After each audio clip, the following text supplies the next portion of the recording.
Hello বন্ধুরা, তোমাদের মাঝে নিয়ে হাজির হলাম তোমাকে চাই সিজন 3 গল্পের 9 এবং 10 পাবো। তো আপনি যদি আমাদের চ্যানেলে নতুন হয়ে থাকেন তো এখনই সাবস্ক্রাইব করুন আর পাশে থেকে বেল আইকনটি প্রেস করুন নতুন ভিডিওর জন্য। আর আপনি যদি অলরেডি সাবস্ক্রাইব করে থাকেন অসংখ্য অসংখ্য ধন্যবাদ।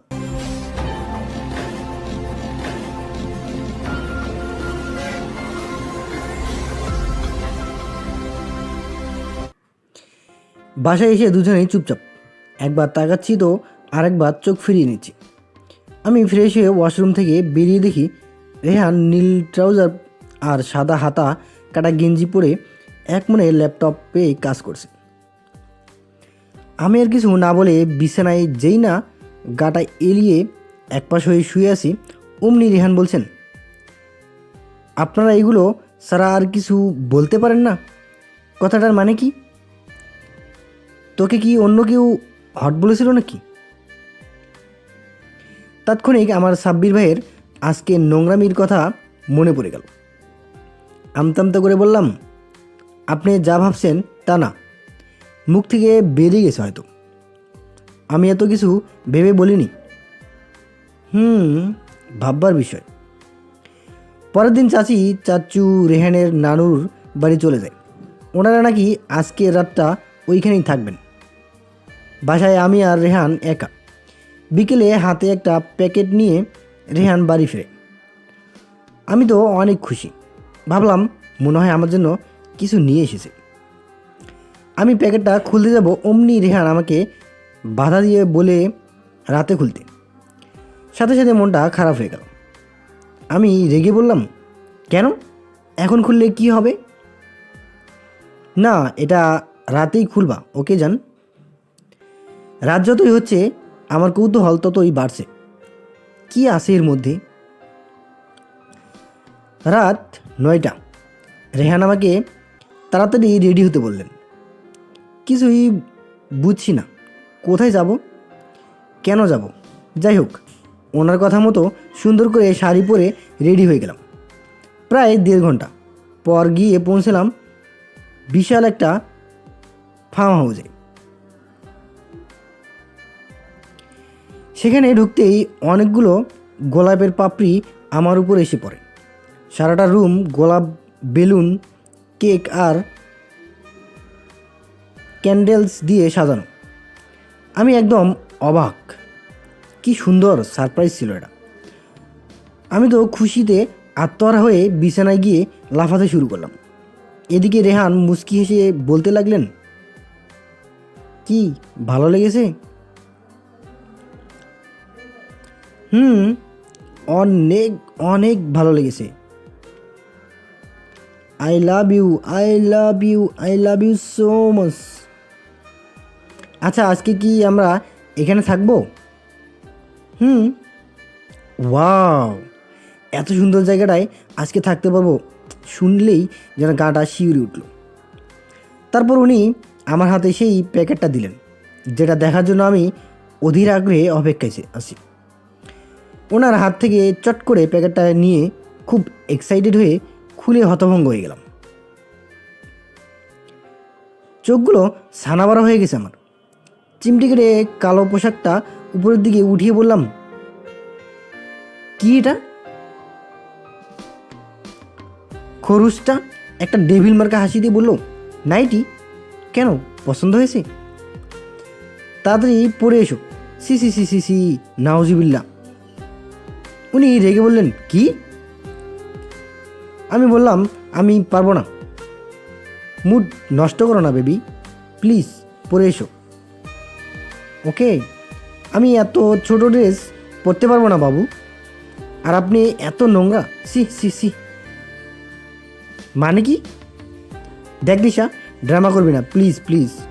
অসম্ভব দুনিয়া উল্টো হয়ে যাবে, কিন্তু এই নিশা এমন বাজে ড্রেস পরবে না, কখনোই না। উনি চিৎকার করে বললেন, কিন্তু কেন নিশা? রাগে অভিমানে দুজন দুদিকে তাকিয়ে আছে, আর আমাদের মাঝখানে পড়ে আছে আমার জানের পছন্দ নাইটিটা। আর চোখে তাকিয়ে রেহানের দিকে চেয়ে দেখি উনি রেগে গম্ভীর হয়ে বসে আছেন। হঠাৎ বলতে শুরু করলেন, আমাকে তুই একদম ভালোবাসিস না, আমি বোকার মতো। আচ্ছা, যা হবার হয়ে গেছে, এখানে থেকে আর কি হবে, চল যাওয়া যাক তাহলে। আমি আপনাকে ভালোবাসি, কিন্তু আমি এটা পারবো না, সরি। তা তো বুঝতেই পারছি কতটা ভালোবাসিস আমায়। বাসায় চলেন, আমি ঘুমাবো। সারা পথ রেহান খুব মন খারাপ করেছিল, তা দেখে আমিও কষ্ট পাচ্ছিলাম। কিছুক্ষণ পর পর চোখ মুছছিলেন, হয়তো কান্না করছিলেন। এই সামান্য ব্যাপারটা নিয়ে খুব আশাবাদী ছিলেন, বুঝতে পারছি। কিন্তু আমি বা কি করব? কিছুদিন যাবৎ রেহান আমার কাছ থেকে দূরত্ব বজায় রাখেন, আমার সাথে তেমন কথাও বলেন না,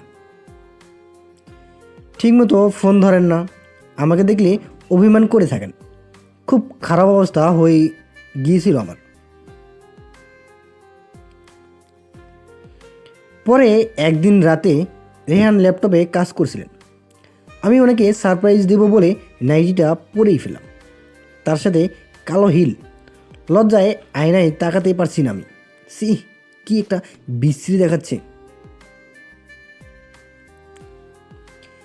বেশ কিছুক্ষণ কেটে গেছে, প্রচুর লজ্জা করছে, কিভাবে কি। তবুও ওনার মন রক্ষাতে মনে সাহস জুগিয়ে কাপড়টা নিয়ে এর দিকে টানতে টানতে বাহিরে বেরিয়ে এলাম। উনি আমার দিকে এক নজর তাকিয়ে চোখ ফিরিয়ে বলতে লাগলেন, টেনে লাভ নেই, ওটা আর নিচে নামবে না। খুব রাগ হচ্ছিল, এমনিতেই আমি লজ্জায় ওনার দিকে তাকাতে পারছি না, আর উনি আবার বলে টেনে লাভ নেই। যত সব ডেভিল, রাব্বিশ খচ্চর একটা। তারপর ওনার দিকে তাকিয়ে একটা ভেঙচি কেটে অন্যদিকে তাকিয়ে রইলাম। উনি কিছুর পরোয়া না করে ল্যাপটপটা রেখে লাইট অফ করে ঘুমিয়ে পড়লেন। আমি খাম্বার মতো দাঁড়িয়ে আছি, রাস্তার আলো জানালা ভেদ করে আমার উপর পড়ছে। উফ, কেমন বেয়াদব একটা ছেলে। আমি এত শখ করে নাইটিটা পরে আসলাম, আর উনি ঘুমিয়ে পড়লেন। জেদ করে এত রাতেই সাউন্ড বক্সে হাই ভলিউমে চালু করে দিলাম। ও যারা যারা টাসমি টাসমি টাসমি, ও যারা যারা কিসমি কিসমি কিসমি, ও যারা যারা ও ও। তারপর ঘুমন্ত রেহানের বিছানার কাছে গিয়ে হাঁটু গেড়ে বসে ওনার ঠোঁটগুলোতে চুমু খেতে লাগলাম। ইস, কি একটা ফিলিংস। তারপর উনি শোয়া থেকে উঠে বসে গানটা অফ করে আমার দিকে রাগান্বিত ভাব নিয়ে তাকিয়ে থাকেন। আমি ভয় পেয়ে যাই। ইস, আজ আজ যে কী হবে কে জানে। কিন্তু উনি আমাকে অবাক করে দিয়ে একটা পৈশাচিক হাসি দিয়ে আমাকে একটানে ওনার বুকের সাথে মিশিয়ে নেন। তারপর দুজন মেতে যাই দুজনাতে। তো বন্ধুরা, এখানে মেতে গেল কোথায়? আপনারা যদি আজও জেনে থাকেন তাহলে আমাদেরকে কমেন্ট করে জানিয়ে দিন যে তারা দুজন কোথায় মেতে উঠল। কিছুদিনের মধ্যে আমি আর টুসি আপুর খুব ক্লোজ হয়ে যাই। কেন জানি না, ওনাকে আমি যতই ইগনোর করি না কেন, টুসি আপু হেসে সব উড়িয়ে দেয়, আমার সাথে কোনো অভিমান করতে চান না। বেশ অদ্ভুত একটা মেয়ে, সারাদিন আমার কাছেই পড়ে থাকে, সবসময় রেহানের সম্পর্কে জানতে চাইবে। আমিও বোন হিসেবে বলে দিই। রীতিমতো আমি ওনার সম্পর্কে বেশ ভালো ধারণা পেয়ে গেছি। অনার্সের স্টুডেন্ট, লাইফে অনেক প্রপোজ পেয়েছেন, কিন্তু অ্যাকসেপ্ট করেননি একটিও। এখানে এসে নাকি অ্যাক্সেলকে ভীষণ ভালো লেগে যায়। আমি কত জানতে চাইলাম ছেলেটি কে, কিন্তু টুসি আপু কিছুই বললেন না। সময় হলেই নাকি জানতে পারবো। কি ঢং। কিছুদিন পরে টুসি আপুর কথায় আমি রেহান আর সে ঘুরতে যাই। রেহান যেতে চাচ্ছিলেন না, অফিস থেকে এসে নাকি ভীষণ টায়ার্ড লাগছে। পরে আমার জোরাজুরিতে রাজি হন, তাই আমরা তিনজন মিলেই বেড়াতে গেলাম। কালো জিন্সের সাথে সাদা শার্ট, কালো টাই আর কালো চশমায় ওনাকে একদম বডিগার্ড লাগছিল, হ্যান্ডসাম বডিগার্ড। মানতে হবে। ওনার সাথে ম্যাচিং করে আমিও সাদা কালারে মিলিয়ে একটা শাড়ি পরে নিই। পার্কে আমি, রেহান আর টুসি আপু অনেক মজা করছি। আমি ফুলের কাছে গিয়ে সেলফি তুলছি। এদিকে টুসি আপু আর রেহান কিছুটা দূরে দাঁড়িয়ে কথা বলছে।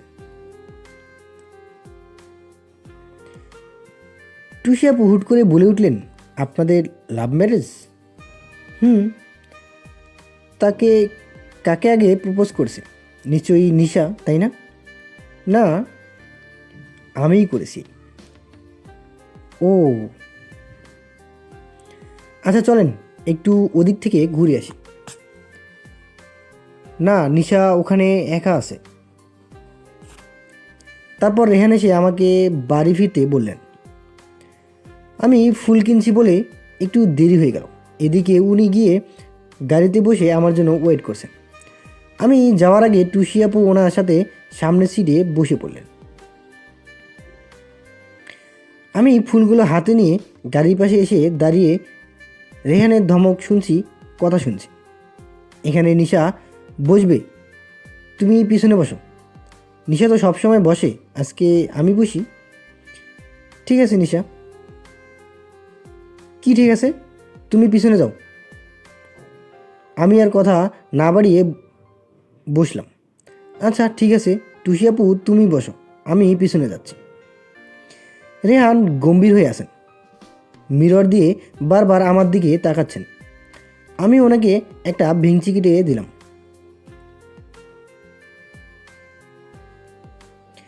পরের দিন সন্ধ্যাবেলায় রেহান ছাদে গেলে টুসি আপু ওনার পছন্দের নীল রঙের চুড়ি পরে একটা লাল টুকটুকে গোলাপ নিয়ে ওনার সাথে দেখা করতে যান।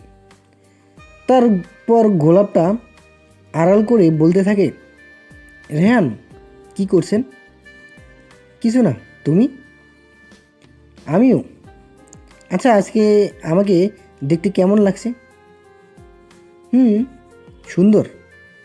শুধু সুন্দর না, মেকআপ সুন্দরী। ধ্যাত। আচ্ছা ফুলটা সুন্দর না? গোলাপটা দেখিয়ে রেহানকে বলল। একদম নিশার মতো। মোটেই না, সত্যি বলতে ফুলটা থেকেও আমার কাছে আপনাকে বেশি সুন্দর লাগে। ও তাই নাকি? ওকে, রাত হয়ে আসছে, আমি তাহলে যাই, বাই।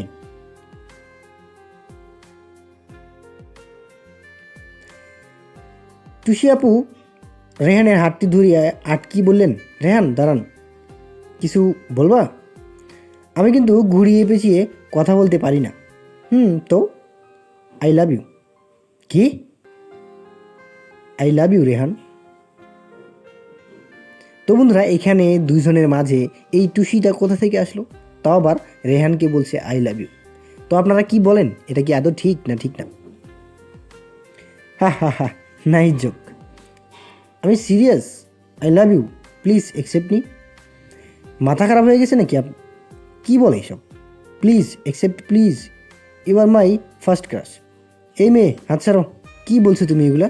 একটা থাপ্পড় খেলে ভালোবাসার সব ভূত উড়ে পালাবে। ফাজিল। বাসায় এসে খুব রাগি মুড নিয়ে টিভি দেখতে লাগলেন। টুসি যেন আমাদের বাড়ি আর না আসে। কেন, কী হয়েছে?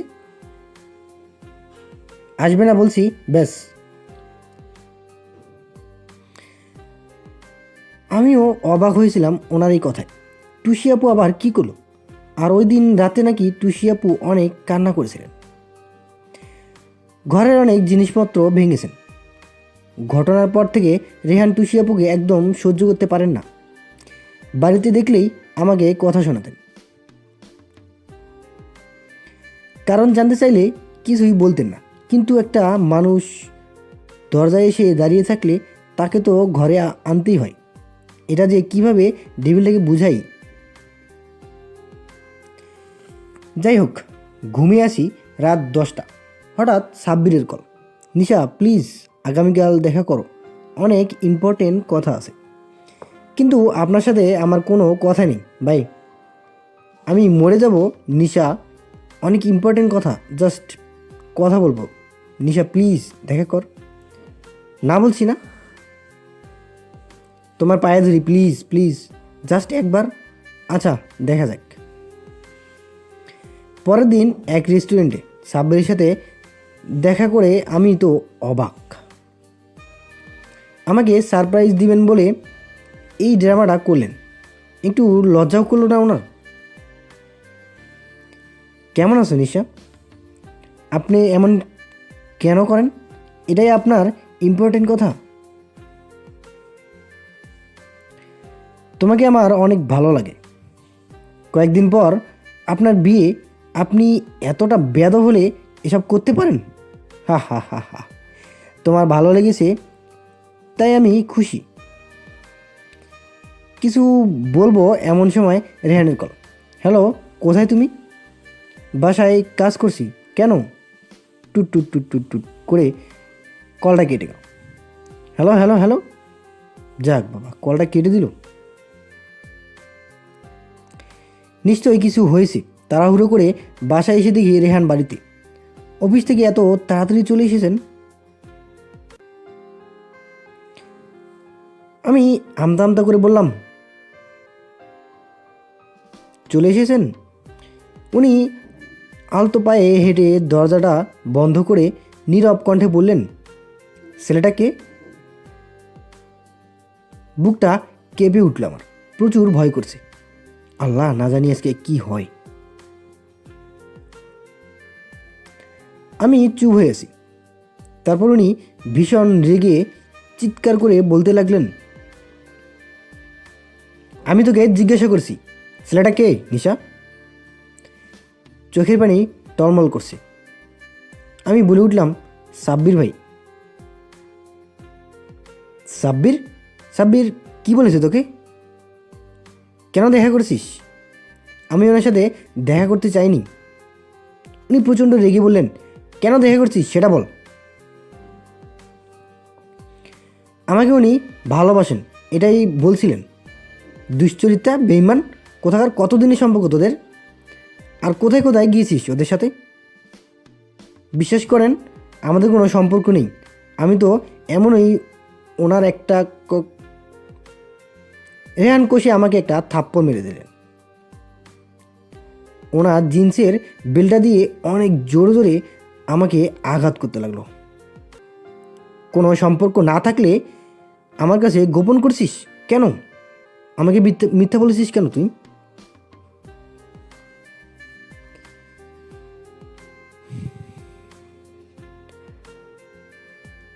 আমি আসলে আমার কোনো দোষ নেই। বিশ্বাস করেন, কান্না করতে বলতে থাকলাম। রেহান আমার উপর কোনো দয়া করলেন না যতক্ষণ না আমার দেহটা রক্তাক্ত হয়ে গেছে। বিছানায় ওপাশ হয়ে খুব কান্না করছে। পুরো শরীর খুব ব্যথা করছে। দাগগুলো রক্ত জমাট বেঁধে কালো হয়ে আছে। রেহান ছাদে গিয়ে পূর্ণিমার আলোয় বসে আছেন। এমন সময় টুসি এসে ওনার পাশে বসে। ওয়াও, চারটা কি সুন্দর, তাই না? উনি ধুম করে বলে উঠলেন, চুপ। আমি সরি রেহান, আসলে আমি অনেক বোকা। আপনি আমাকে সহ্য করতে পারেন না, তাছাড়া আপনি বিবাহিত এটাও আমি জানি, কিন্তু আমি সত্যি আপনাকে অনেক ভালোবাসি। জানি না কেন সব কিছুর পরও আপনাকে আমার অনেক ভালো লাগে। আমি সরি। কথাটা বলে টুসি আপু চলে যাচ্ছিলেন। হঠাৎ রেহান ওনাকে থামিয়ে দিয়ে তার হাতটা ধরে একটানে বুকে জড়িয়ে বলে উঠলেন, আই লাভ ইউ টু। তো বন্ধুরা, এখানে কি হলো আমি তো কিছুই বুঝলাম না। আপনারা কি কিছু বুঝেছেন? দুজন বিবাহিত মানুষ দুজনকে প্রপোজ করতেছে। এদিকে রেহান আবার মেয়েটিকে অ্যাকসেপ্টও করে নিল। এটা কি আদৌ ঠিক?